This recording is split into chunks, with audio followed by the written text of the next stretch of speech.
Астанада, қазіргі Елордада шабыт өнер университетінде дәстүрлі жыршы жыраулар классында оқитын, сыныбында бөлімінде оқитын 4-ші курс студенті. Біздің осы Қарағандыдағы ең бірінші профессионал, кәдімгі білікті маман ретінде оқып келе жатқан мақтанышымыз, баламыз Мұхтар Әділовті ортаға шақырайын. Ерболат Шалдыбеков те оқып жатыр қазір. Жыршы, жырау, ақын бәрі бар бойында өзі. Палуан, өнері оның алуан деп қояқшы. Енді жақсы сөз жарым ырыс дейді. Осы Мұхтармен айтысатын ақын ол Доскей Ботбай. Доскей ақын 150-ге келгенде, осы шаңырағымызда бір сәби шыр етіп дүние келгенде, арым етіп Доскей ақынның атын қойғамыз. Енді болмасаң да ұқсақпақ дегендей, сол Доскей ақынның атын арқалап жүрген, сол Доскей бабасы сияқты болсам деп жүрген ақын ұлдарыңыз Доскей Ботбайды ортаға шақырайық. Бұқар жырау. Бұқар жыраумен айтысатын Мұхтар жырау. Шет ауданы.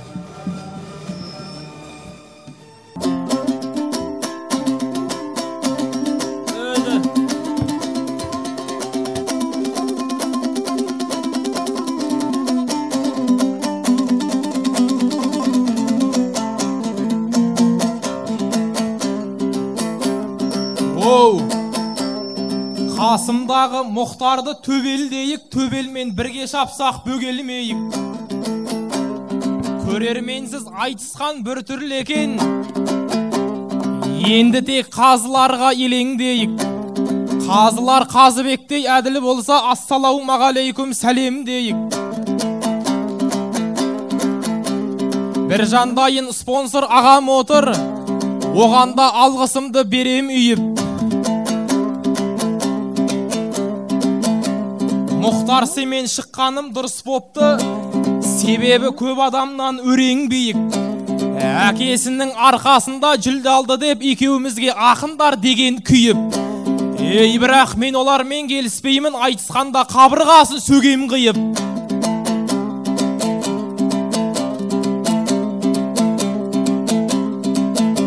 Сенде Мұхтар тартынбай алдыға шап, шымшыма сөзге сені шебері дейік. Енді кел барды салып айтысайық. Бала төбе болғанда әке тау ғой, тау барда біздер қалай төмендейік. Жүйріктердің жүйткейтін қасиеті қолында да боларын дәлелдейік ай.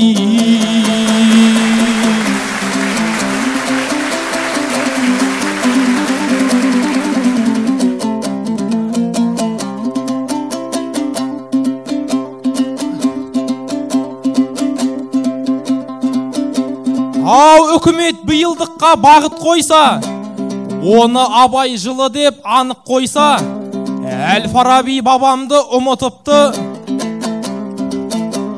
Дұрыс қой бәрін қатар тауып қойса, ол бабам ғалым әрі ойшыл болған, тарихқа ел назарын салып қойса. Ал қазір ғалым емес жарымдар көп, дұрыс қой олар бағыт тауып қойса.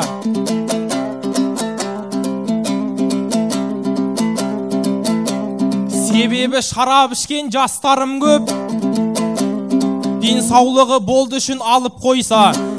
Би болады дегендер биші болды, секеңдейді көтерем арық қойша. Біз ертең қандай ел боламыз, біз ертең Құдай-ау қандай ел боламыз. Жастарымыз осылай қалып қойса, бірақ өркендейміз, дамаймыз ғой. Шарапхана дегенді жауып қойса, шарап бидің артынан кеткендерді Фарабидің ізіне салып қойса ай.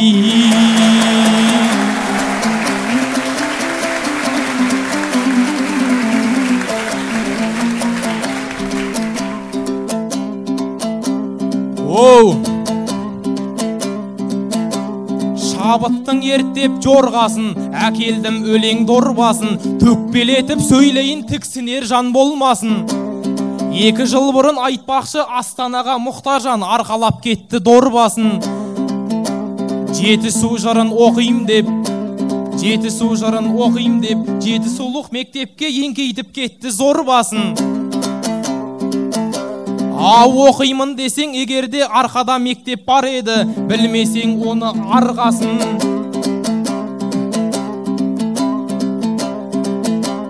Оқимын десең егерде менің де әкем бар еді, шәкіртке жиған ордасын. Ау ілімі менен білімін еш мектеп бере алмайтын әкең бар еді, арқада жаңылысып қалған жолдасым. Дидарын ел білетін, дидардайын ағам бар, сөздері алтын қорғасын.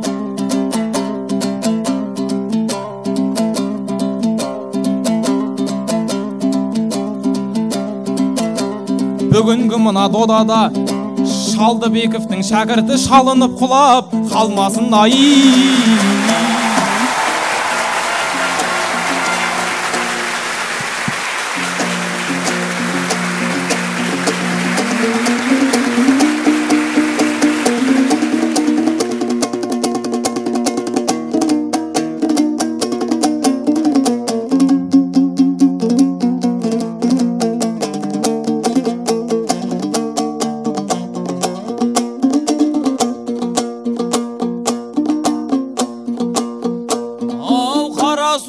Алды лайланғанда,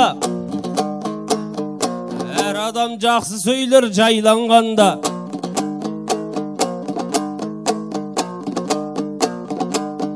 Оқуымды сөз етсең дос кейінім,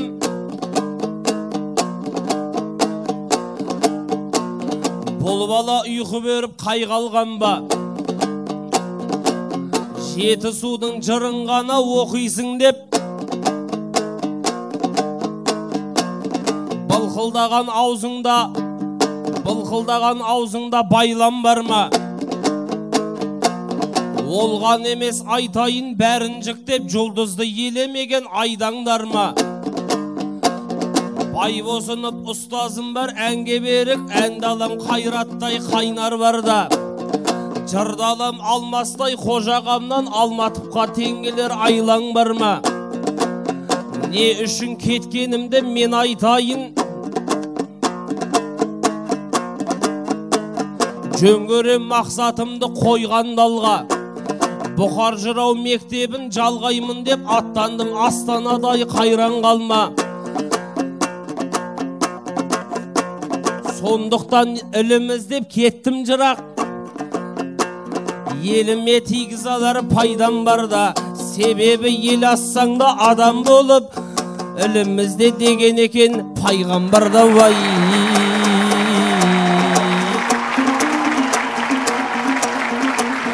күлшек сандық күреңділ қолтығыңды сөгейін, қозасын нүрлі өлеңнің көріктей болған көмейім. Көмейімнен кіл-кіл-деп өлең келді төгейін. Қар өлең артсаң арқама саратан болып шөгейін. Тасқалап тіспен тамаша таспалап сөзді өрейін.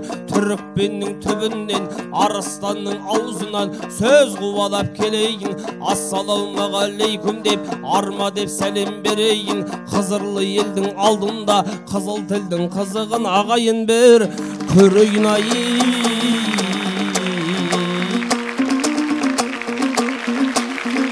Ал абай еді қараңғыға шамын салған, шамымен қар өлеңнің мәнін шалған. Жырғазанын қайнатып кеткен жоқ па, қомағайлар болса да қолын салған. Ол абайдың тойына келіп тұрып, жөн болар жыр көкпардан салым салған. Дәл бүгін аянбаймын, не де болса сырт жақта толса дағы қалың шәрбәм. Бұл айтысқа бір үлес қосып кетсем, орындалар мендегі барын шарман. 90 сөздің түйінін айтқан кезде, абай үшін мұхтарлар барын салған ай.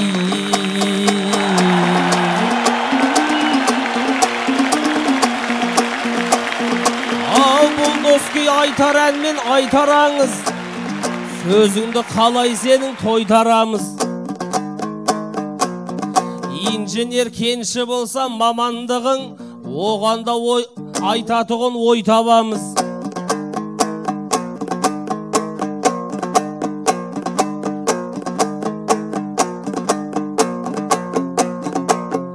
басқа саған жақсы оқу керек.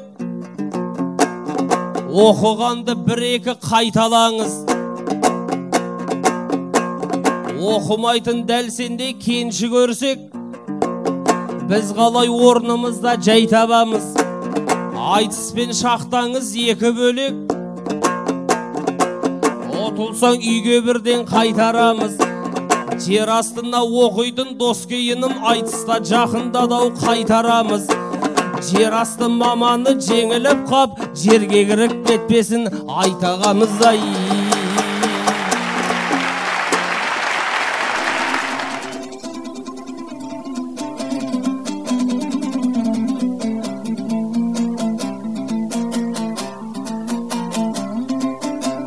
ау айтысқанда Мұхтармен күшімендім, шабытым келгендей ғой енді менің. Бір жанағаны жырға қосып айтып жатсам, енді ғана келдім түсінбедім. Әй, бұл айтыстың бас жүлдесіне дәмем жоқ еді, себебі қарсыластың күшін ендім. Бұл айтыстың бас жүлдесі үшін емес, бір жанағамның арнайы жүлдесі үшін келдім. Ай,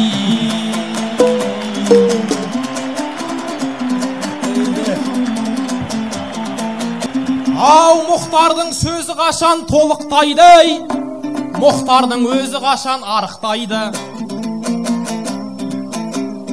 Әкеңіз жерге кіріп кетпесін деп, көңіліме жібердің салып қайғы.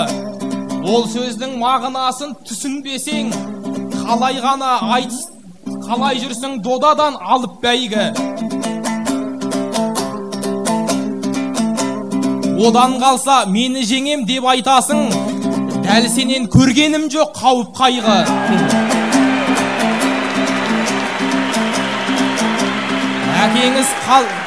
Әкеңіз қазыларда отырса да, кім сені бұндай жолға бағыттайды? Арыстаннан туылған абдан жыртқыш, қасқырдың азуынан қорқытпайды. Ай,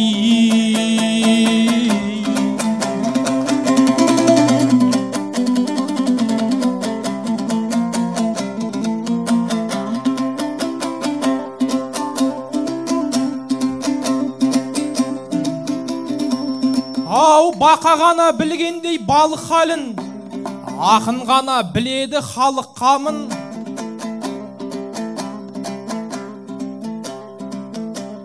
Мұхтар, сенің халіңде жаман емес, содан болар семіріп толықтауың. Сені мен әкеңе тартты дейін десем, Тілеш ағам емес қой алып нарыл. Еңбек етіп жүреді әрқашанда, жеткізем деп жетеуіңнің бағып бәрін. Мысалы мектепте мұғалім ғой, шәкірт үшін қойған ойын сауықтарын, ол аз десең аспенен той басқарады. Еңбектің татамын деп анық дәмін. Астанада балам аш қалмасын деп, тәтті-пәтті жібереді салып бәрін. Ал сен дайнасқа тік қасық болып жүрсің, көзімен көріп жүр ғой халық бәрін. Қатарларың үйленіп үй болғанда, дұрыс болмас жай жатып жарытпауың. Осы бастан еңбек етіп терлемесең, ешқашан кетпейді ғой толық қарын. Ей, өзіме де күлкілі болып отыр, айтып қойдым ішімдегі ашып бәрін. Жатпай тұрмай іс қылған ағамыздың, жатып ішер ұлына жолыққаным. Ай,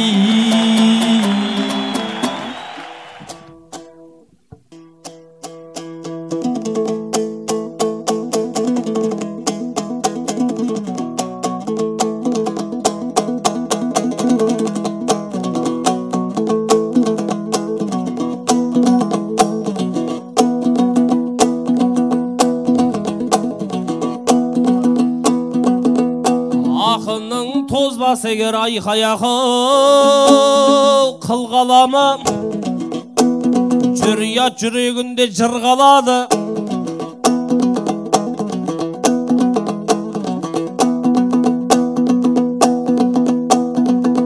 Жатып ішір деп мені сөгесің ау,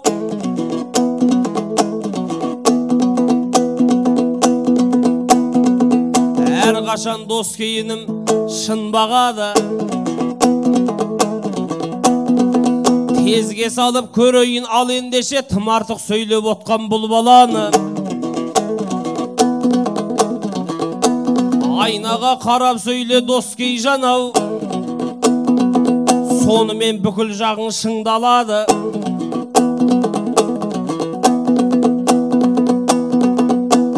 Жырыңнан байқадым мен ағаттықты,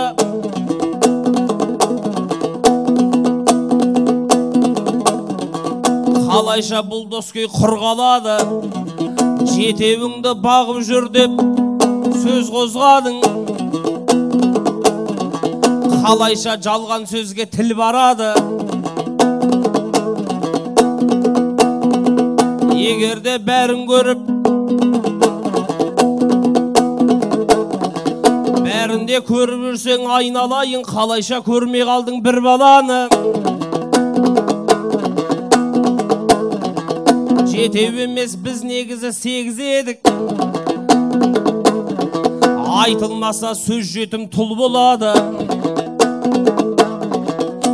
Сөзімді жеткізейін қарашаға, не дейді мына маған балашаға.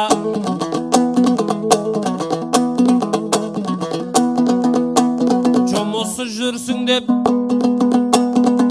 сөгесің ау, сақалтай сұңқар менен таласама. Болар елдің балалары батыр дейді, бауырым шын көңілден ағасана. Күнделікті барып тұрар жұмысым бар, ішімнен ол көңілім қаласа да. Айтеке ұлыңыз не деп отыр, деңгейі соншалықты аласа ма?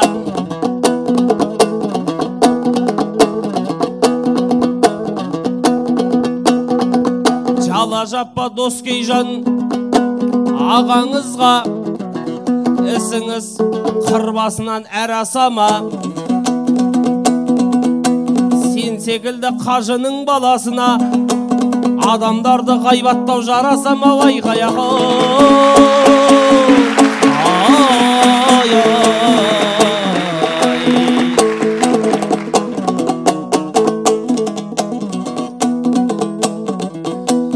айтады деп отсаңдар жірәң қандай, ендеше көсілейін құландардай.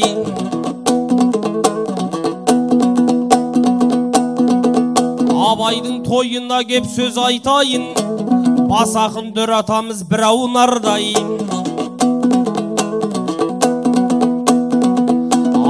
Абай болғаны әкесінен кім қарсы сөз айтады бұған қандай. Құнанбай ол болыс болған кезде қазаққа көмек берген сыраңдармай. Дәретсіз қара жерді баспап еді, үкімді шығармаған құрандалмай. Қара қазақ ақысын жемеп еді, қазіргі жоғардағы жуандардай. 90 сөздің түйінін айтқан кезде шешімді шығарамыз мұнан қандай. Абайдай хастаналар туып үшін қазаққа ерлер керек, Құнанбайдай айқаяқ.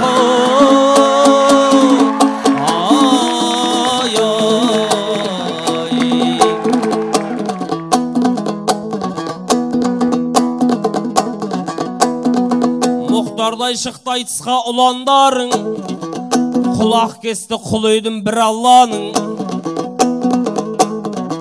Мен бірден дос күйге бұрылайын, сағанда дайы менің бір арнауым.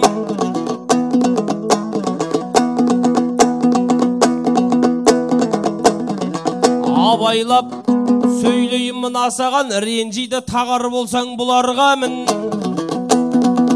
Биыл міне оқуыңды бітіресің, елінің ойлап беді бұларға мін. 4 жылдық уақытыңда сен не істедің, жөн болар сұрағымды құп алғаның.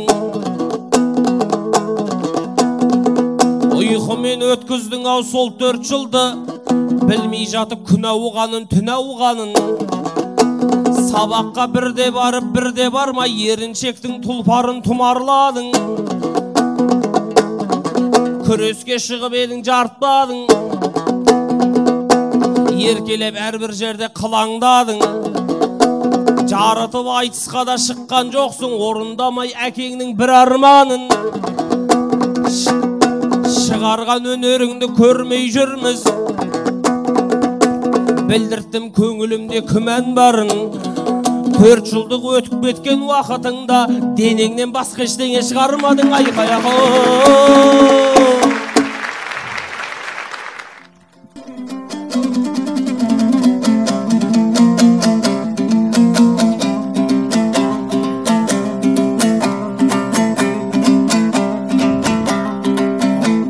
Оу, шабытым енді менің ашылғайсың, сен байқап маған қарай атылғайсың. 8-ші баланы мен қайдан білем, бауырыңды шілдеханаға шақырмайсың. Ендіше менен қалай жүреспейді, айтып отқан сөздерің үйлеспейді. 8-ші баланы білмей қаппын.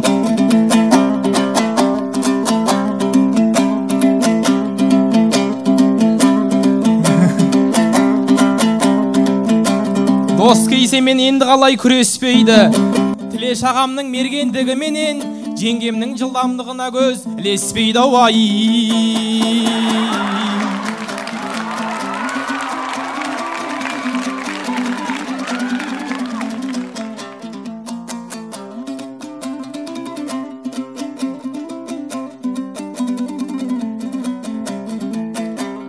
Оу, иесі болмасам да алып жырдың, шамамның келгенінше шауып жүрмін.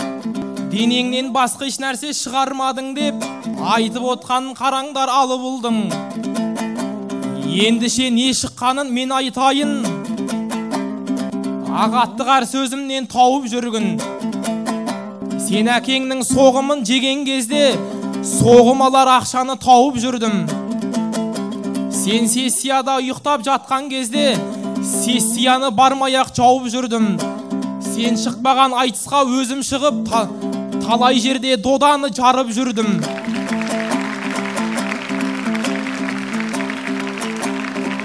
Сен шықпаған айтысқа өзім шығып талай жерден бас бәйге алып жүрдім. Ата-анамның иығына салмақ салмай, ата-анамның разылығын алып жүрмін, ай.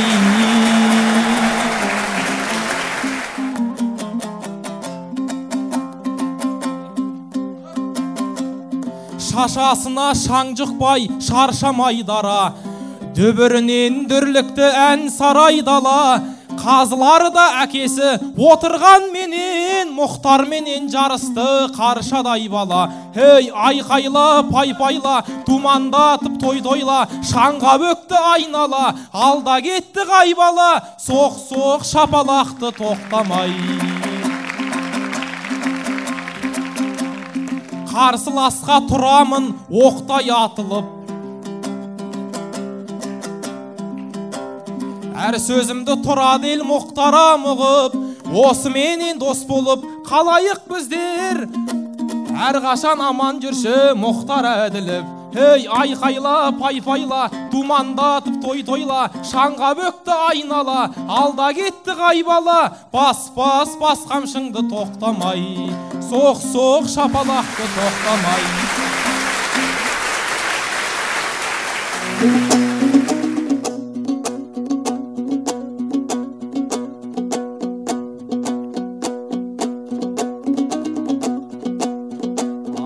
Бауырым енді аман бол, қонақтан келер құтқанша.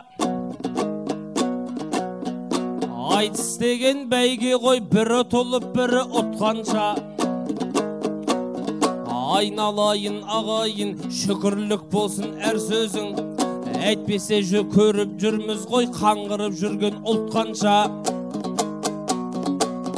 Басындырма өзге ұлтты, көк байрағың көрінбес, көк аспаның бұлттанса.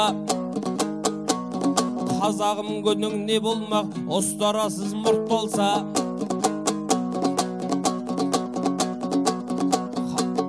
қайранда менің қазағым бір-біріңді ардақта, қара жерге кіреді қадіріңді ұққанша, бақытты күнді кеше бер батыстан күнің шыққанша. Рахмет. Айтысты бастаған Мұхтар Әділов. Мұхтардың бағасы 1.9, 4.10. Онымен айтысқан Доскейдің бағасын беріңіздер.